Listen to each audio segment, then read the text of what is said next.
regular job if you could do a deal like that.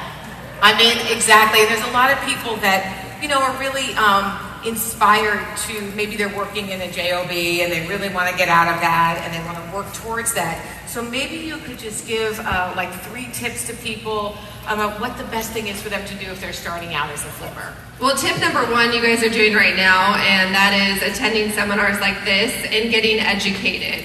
You know, most people just talk about how they want to flip houses, but actually going out and taking the time to spend weekends at events like this is so important. That's something that I did, and it made the biggest difference. My company, Real Estate Elevated, will be here right after me on stage. Brian, he's an amazing speaker, and I definitely recommend getting educated. Tip 2, get your real estate license. It's very simple. You just go online now and do it. You can go to alliedschools.com. And that way you're able to search the MLS like an agent, and something that I still do is look at comps in the area, and that way you know what your competition is when you're selling a house. Tip number 3, which I think is the most important, is know why. Why do you want to flip houses? Why do you want to make money? Why do you want to support your family? Like, everyone's why is different. So it's just so important to write down why it is you want to do what you want to do. Make a plan, print it, put it in your bathroom, put it on your mirror, look at it every day, and then that'll just hold you accountable. I think that's so great, because on the days where they're having challenges, I know in real estate, with my own real estate, you need to remember your why. So that's so, so important what she's sharing with you. And then the other thing is that when we watch the show, I mean, you make things look so amazing for actually not a lot of money. I mean, maybe you could share some of the secrets that you have for the decorating and the things that you do to kind of maximize your budget. So I got into flipping houses with no design background. Like, I did not go to design school. I knew nothing about design. So at the beginning, it was just trial and error. Like, we did travertine everything back in like the early 2000s. Travertine floor to ceiling. But throughout the years, the design styles changed, and currently, right now, like in flips and even through my new show, everyone wants white cabinets. And the good thing about white cabinets are you can get them prefabricated white shaker cabinets for cheap, and they look so nice. So that's definitely a good tip. And then also quartz counters. They're amazing. They're super durable. There's so many different colors now, and they look great. Subway tile, that's still in style, and again, very cheap, under 99 cents, and they look amazing. Okay, that's amazing. So we have some questions that are coming from the audience. We can take a couple of your questions. And the first one is, what is the biggest challenge you faced during the run of your series? Oh, geez, there's so many. One in particular, we bought this house in Orange, and from the outside it looked like it was a 3-car garage, but once we actually purchased it, we discovered that the garage was inaccessible. Like, you couldn't actually drive any cars into it. So we had to convert it into this like bonus room loft space and sell a house without a garage, and it was like 3,000 square feet. It was very awkward. But you just make the best of it. You know? Well, I mean, I think it's amazing on some of your shows. I mean, I've seen it so many times where there's things you just never could expect. And that, you know, that comes with this business. You just have to be able to go with the flow, right?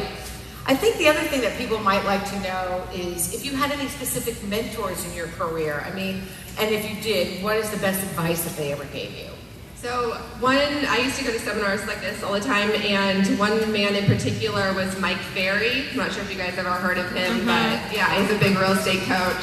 I was going to him from, when I started in 2005 all the way into 2010. I actually paid him for one-on-one coaching.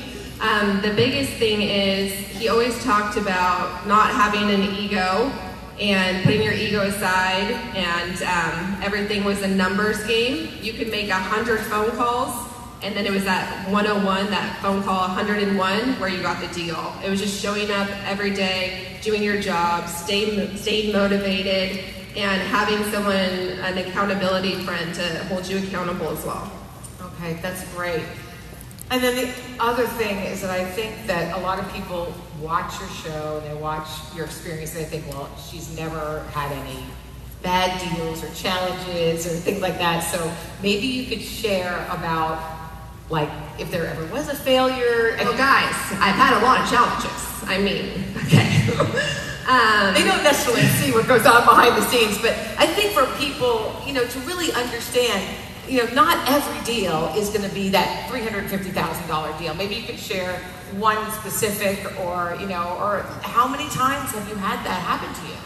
I think like probably 5% of deals are losses, but to be honest, I'm just always looking at the future, and if you start thinking about that kind of stuff, like, well, what if I fail? You'll never get started. So I think the most important thing is just do it. After this weekend, just make a commitment, and you're never gonna regret getting into real estate or flipping houses. I honestly can't even think of one deal that I was like, oh shoot, I wish we didn't do that, or I wish we bought that, or I wish we did that differently. Doesn't even cross my mind. Okay, that's great. And I think that, it's so great when you share that, because I think people, they have to expect that not every single deal, like you said, is going to be the greatest, and you do learn from those experiences, obviously. And then, like when people are going out right now and they're everybody says make multiple offers, or just make offers. But when you're making an offer and then they tell you, oh, there's multiple offers coming in trying to drive up the price, how do they actually know? Or how do you know if that's really true or not when you're negotiating? Well, you don't actually know. It's not ethical to tell someone there's multiple offers if there isn't, but the only advice I can give in that situation is just offer your highest and best and never go outside your comfort zone. And if they really don't have multiple offers, they'll probably come back to you if they don't accept your offer and say, oh, it fell out escrow, are you still willing to make an offer? And actually that deal for $350,000, so one of our techniques that we use, which you can learn more about, is calling pending deals and offering a backup offer. So what happened in that case was it was a house in Newport Beach and it was pending, and we made a backup offer and it happened to fall out and we got a smoking deal on it, and that's how that one worked. I think that's great, because it's important to run your numbers, because you can't go over a certain level, otherwise you're working really hard, you're making a profit, right? So, and I think some of the people, can I possibly get involved in this business with little to no money? Starting out. Maybe you could speak to that and how they might do that getting started.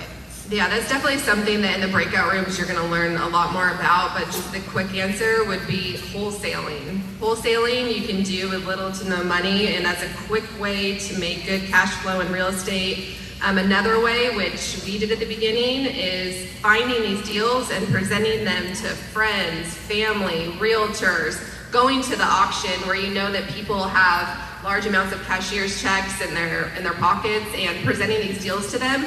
And I guarantee that you will find someone eventually that is willing to work with you. Because when you show them the tangible numbers, it's real money and people are interested in it. Right, that's great. Well, we actually have some case studies that we want to share with all of you. So we're going to look at some before and after pictures up on the screens here, and then Christina is going to share with us how she made it so beautiful and magical and profitable. So I have a couple of pictures, and here's the first one. This is a bathroom before. There it is, you guys, before. And then let's look at the after, what she did to that. Okay, come on. Gorgeous. Maybe you can share a little bit about how you transformed that into something so stunning. So a lot of the flips, which you guys will come across, is usually like 80s style, very basic. So in this case, it was a house in Whittier, and we just took out the outdated counters and the cabinets, and we just switched them out for prefabricated gray cabinets, inexpensive, and add some marble, which is timeless. I've been doing it since I started, and I still do it now, and people love it. It never goes out of style. It's amazing how the littlest things that you do can make such a big difference. We also have a kitchen that we want to share. There's the kitchen, but there it is. That's what it used to look like. And then after Christina got her talented design hands on it, here is the kitchen after. Oh my goodness. Gorgeous, right? I think that was my favorite flip. That was in Newport Beach, and it was really cool because it was a house from the 60s. It was very closed off. They had that huge vent hood in the kitchen. So basically we just opened up the walls, removed that vent hood, and did a downdraft range, which is always a good idea when you don't have room for that bulky hood in the middle of the kitchen. And I think that one, again, was in Newport, up and coming, and one of those cool neighborhoods. I think we made about $120,000 on that flip. Incredible, and it's stunning. Okay, the next one is another, it's like a kitchen dining room combination. There it is before, looking fabulous. And here it is after. Gorgeous. Yeah, that's like kind of the style that you always see in those before photos. That's just so basic, like builder grade from the 80s. So that one, we just took down the walls and it had that little peekaboo thing. It just felt very closed off before. A big thing in flipping is just opening up the space. It's so key. It can take a 1,500 square foot small house with all these walls and you open it up and it feels like it's 2,200 square feet. So that one we just did all new cabinets, counters, kind of added a little modern flair, and I think it turned out great.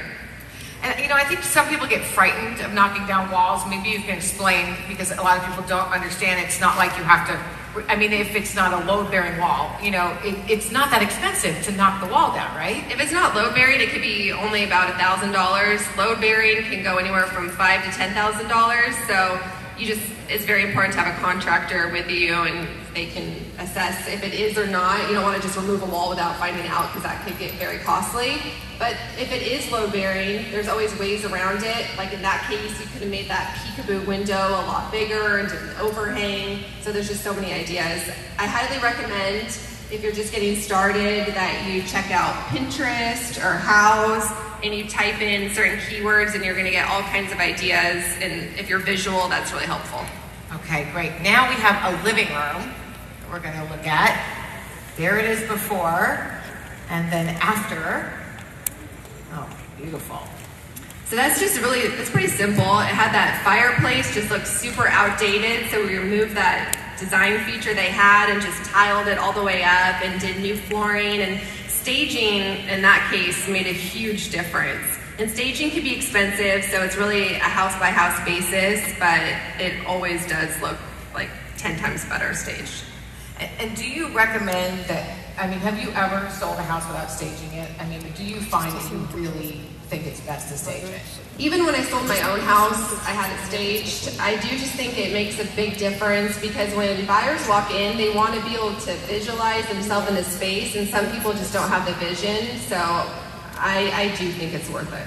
And so you factor that into your budget before you even start the staging? Yes. Okay, great, great. And then last but not least, we have an exterior before. There it is before and after. Oh.